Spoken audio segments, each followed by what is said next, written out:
The state has upheld their promise in special education. The federal government has not.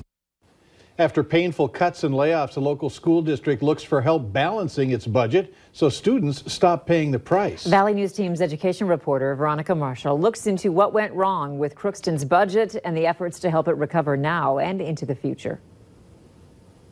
Jeremy Olson knows the power good teachers can have on students. My junior year in high school, had these great experiences, great teachers, and I started thinking, these people are really impactful. That inspiration turned into action, and now Olson is the superintendent for Crookston Public Schools.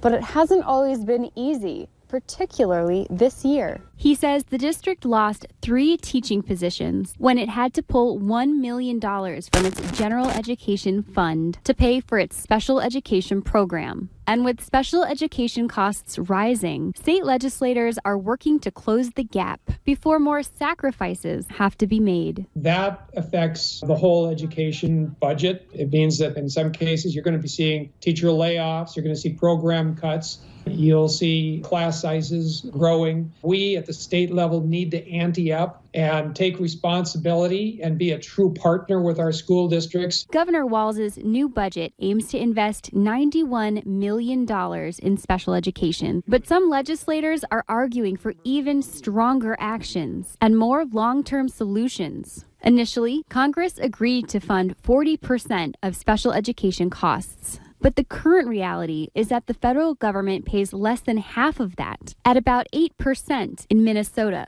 It's time to go after the federal government. We have to start a lawsuit. It's hurting our state.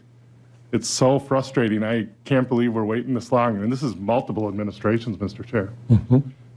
It's time. Minnesota has to lead.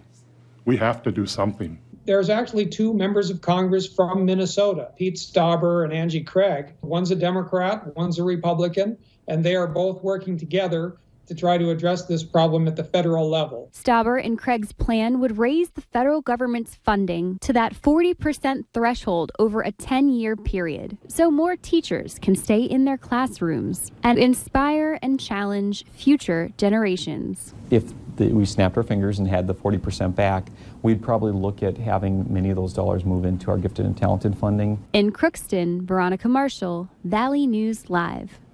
In a statement, the U.S. Department of Education defended its special education funding levels, saying while IDEA provides the maximum amount any state may receive, it does not require Congress to appropriate this amount. Congress retains the authority to determine the level of funding under IDEA each year. And if Congress sees fit to increase IDEA funding, we stand ready to support states in this critical work.